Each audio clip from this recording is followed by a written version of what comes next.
जो वरिष्ठ नेता हैं और प्रदेश के सचिव भी हैं और राष्ट्रीय कार्यकारिणी में भी पदाधिकारी हैं, मैं इनसे निवेदन करता हूं, माननीय हमारे पुराने लड़ाकू किसान और नौजवानों की लड़ाई लड़ने वाले माननीय बेचूलाल चौधरी जी से निवेदन करता हूं कि अपनी बातों को अवगत कराओ।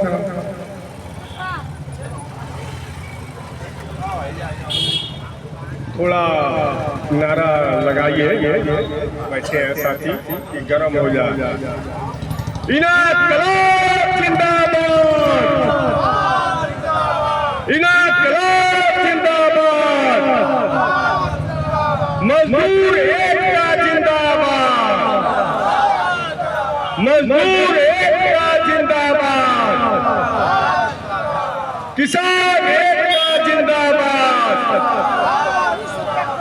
जो हमसे टकराएगा,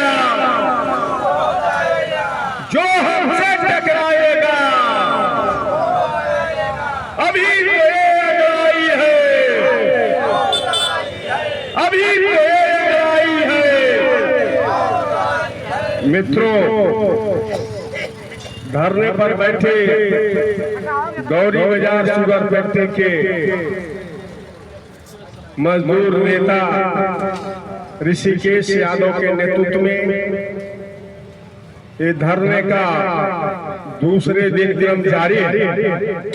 इस धरने को हम सपोर्ट करने के लिए आए। समाजवादी पार्टी की तरफ से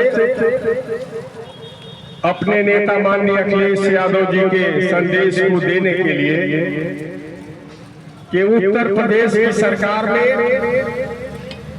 मजदूरों का जहां मजदूरी देने का सवाल है और हमारे मजदूर अपने गार्जियन और महिलाएं अपने पति के बकाये वेतन के भुगतान के लिए इस कलेक्टर कचहरी में जिला अधिकारी के प्रांगण में हम धरना देने के लिए आए हैं। स्वागत है कि आपने आस लगाया है कि न हमारी बात को किसी न किसी दिन यहाँ के जिलाधिकारी सुनेगी कि जब हमारा हाई कोर्ट से आदेश मजदूरों के पेमेंट के लिए जारी हो गया तो हम न्याय की गुहार लेकर के इस कलेक्टर कचहरी में बैठे हुए हैं और देखते हैं कि न्याय की घड़ा में सहयोग जिला प्रशासन अपने तहसीलदार के माध्यम से, जिसका जिले में बदनाम है घूस लेने के आरोप में, और थोड़ा नहीं ये मोटी रकम लेता है, जिसका उदाहरण हमारे गौरी बाजार के मजदूरों का पेमेंट का सवाल है। राजेंद्र इस्पात जो कलकत्ता से रहने वाला है, उससे पैसा करोड़ों ले लिया, आज जिला अधिकारी और कोर्ट को गुमराह करके लिख दिया कि ये इस पर आदेश है कोर्ट का। मैं पूछना चाहता हूँ आपके माध्यम से जनता की अदालत में है, इस देश में हमें भरोसा है न्यायपालिका पर, और न्यायपालिका ने न्याय मजदूरों के पक्ष में दिया, लेकिन प्रशासन इस पर भरोसा नहीं है, उनको कमीशन की आवश्यकता है। और जिसका नमूना देवरिया जिले में मिला, जो किसान की जमीन लेकर के जो बाईपास बना रहे थे, और यहाँ का प्रशासन ने रिपोर्ट लगाया, देश के अंदर मजदूरों किसानों का पैसा 4 गुना रेट में मिला, और यहाँ का एडीएम और प्रशासन मिलकर के उसका सर्किल रेट कम लगा दिया, और जिसका नतीजा हुआ कि औने पौने दाम पर जिला अधिकारी के माध्यम से उन किसानों का पैसा दिया जा रहा है और बकिया पैसा सरकार और अधिकारियों की मिली भगत से जो कंपनी ठेका लिया है, जो सरकार पैसा दिया है राजस्व का, उसको हड़पने में कोशिश हुआ है। ये हमारा विरोध है और हम भी देखते हैं कि जनपद के प्रतिनिधित्व करने वाले सदर के विधायक एक दिन वो भी दौड़ते हुए गौरी बाजार शुगर फैक्ट्री पर पहुंच गए कि मैं आपको न्याय दिलाता हूं, ने के लिए कोशिश करूंगा, मुख्यमंत्री से बात करूंगा। जो इस यूनियन के सहयोगी दूसरा ग्रुप है जो दलाल किस्म का है, जिन लोगों ने इन गरीबों मजदूरों की लड़ाई को इतने दिनों तक लटकाने का कोशिश किया, अधिकारियों और ठेकेदारों से मिलकर दलाली लिया, बुला लिया विधायक को और विधायक थे लेकिन मजदूर नहीं आए, क्योंकि वो दलालों के बुलाने पर यहाँ का सदर विधायक पहुंचा था कि हम सुने और गया और कुछ दलाल पंथ लोगों से मिल करके चला आया। तो हमारा कहना है इस भारतीय जनता पार्टी के विधायकों का, सांसदों का इस मजदूरों से कोई लेना देना वास्ता नहीं है।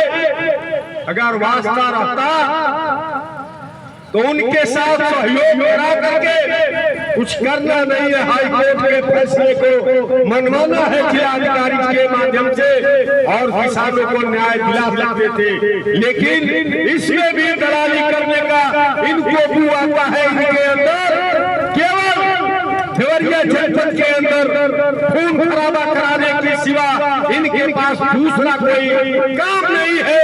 केवल जात और मजहब में बांटने के लिए लंबे लंबे भाषण देते हैं चैनल पर। चैनल से ही तो आए थे, आपने चैनल को कलंक कर दिया, आपको चैनल वालों ने निकाल के बाहर कर दिया, क्योंकि उसमें भी आपके ऊपर आरोप लगा था घूसखोरी का। जैसे इस देश में भारतीय जनता पार्टी के सहयोग से एक देश का चैनल है जिसका मालिक 2 करोड़ रुपया में बंबई के जेलों में बंद था, आपके सहयोग से और भारतीय जनता पार्टी का गुणगान करता है।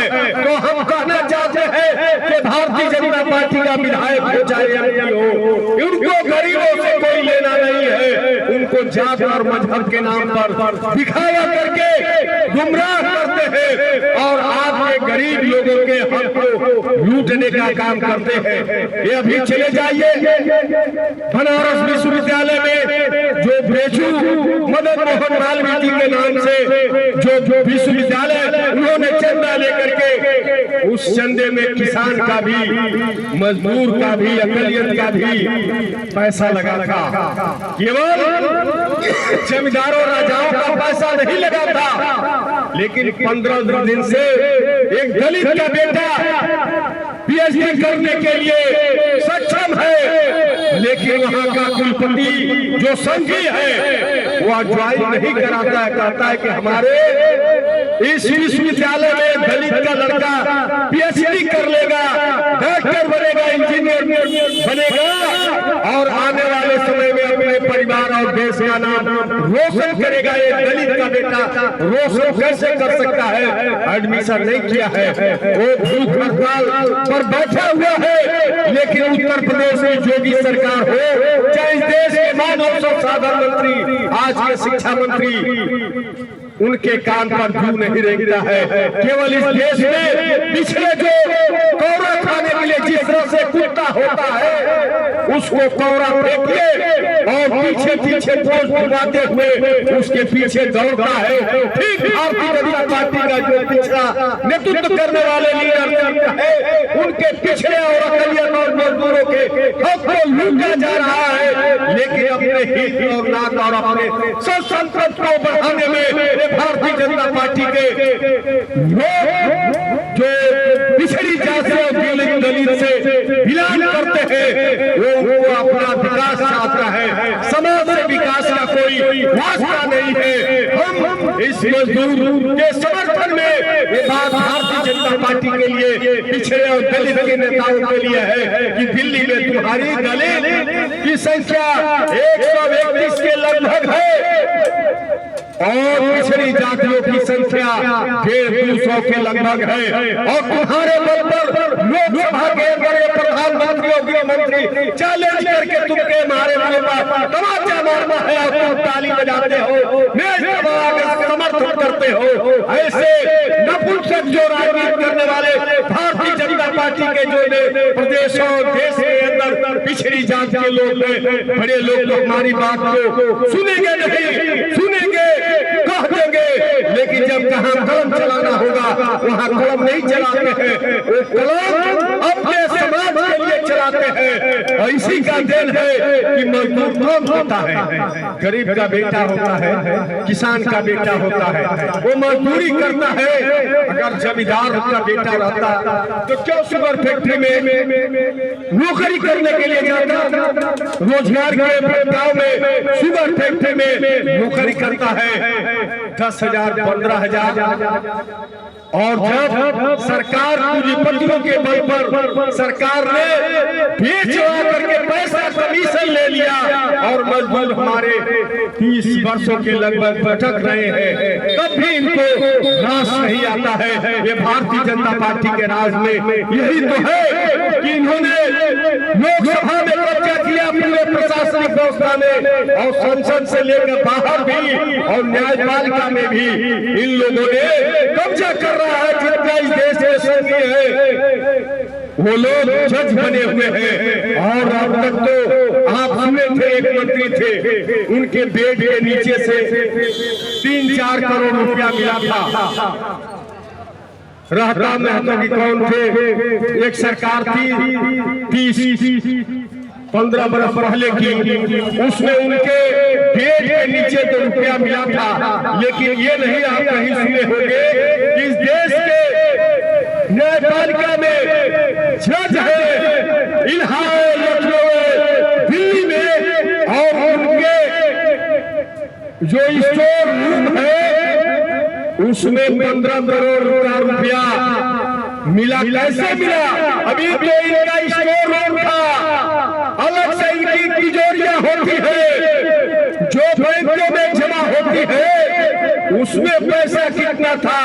जिस जज के कोठरी में 15 करोड़ रुपया मिलता है, तो आप समझिए कि इससे बड़ा बेईमान और निर्लज्ज कोई हो नहीं सकता है। कहता है मुझे वो जानकारी नहीं है, तो उसकी घर को आते जाते हैं। आप बताइए, सुरक्षा का इंतजाम इतना हो और इंतजाम के बाद कोई जाता नहीं है, टीवी कैमरा लगा हुआ है, वो कहता है हमको पता नहीं है। ऐसे ही जो अधिकारी हैं IAS और PCS बनते हैं बड़े ओहदों पर, गरीबों का खून चूस करके पैसा रखते हैं और कहते हैं पता नहीं कैसे हमारे घर में कोई ले आकर के रख दिया। बताइए भाई, इतना बड़ा बेईमानी, इतना बड़ा चोरी इस देश के अंदर बड़े बड़े पूंजीपति। अभी भारतीय जनता पार्टी का एक पूर्व विधायक है जिसके घर से 3 करोड़ रुपया मिला, उसके घर से सोना मिला, और जो CBI की छापे पड़ा तो अपने बिंदु को लगा करके CBI अधिकारियों का सर फोड़वा दिया। यही है ना भारतीय जनता पार्टी जो भ्रष्टाचार की बात करती है, जिसमें लोग हैं उसी पार्टी का नाम है भारतीय जनता पार्टी। भ्रष्टाचार, पैसा लूटो और ले आकर के हमको दे दो, हमारा कोई विरोध नहीं। इस देश में लूटने का खुला छूट है और भारतीय जनता पार्टी में लूटो और पैसा हमारे घर आधा पहुंचा दो, पूरा बिहार हाल भेजो। यहाँ के कलेक्टर और डीएम बहुत अच्छे हैं, लेकिन सबसे ज्यादा शराब की तस्करी होती है।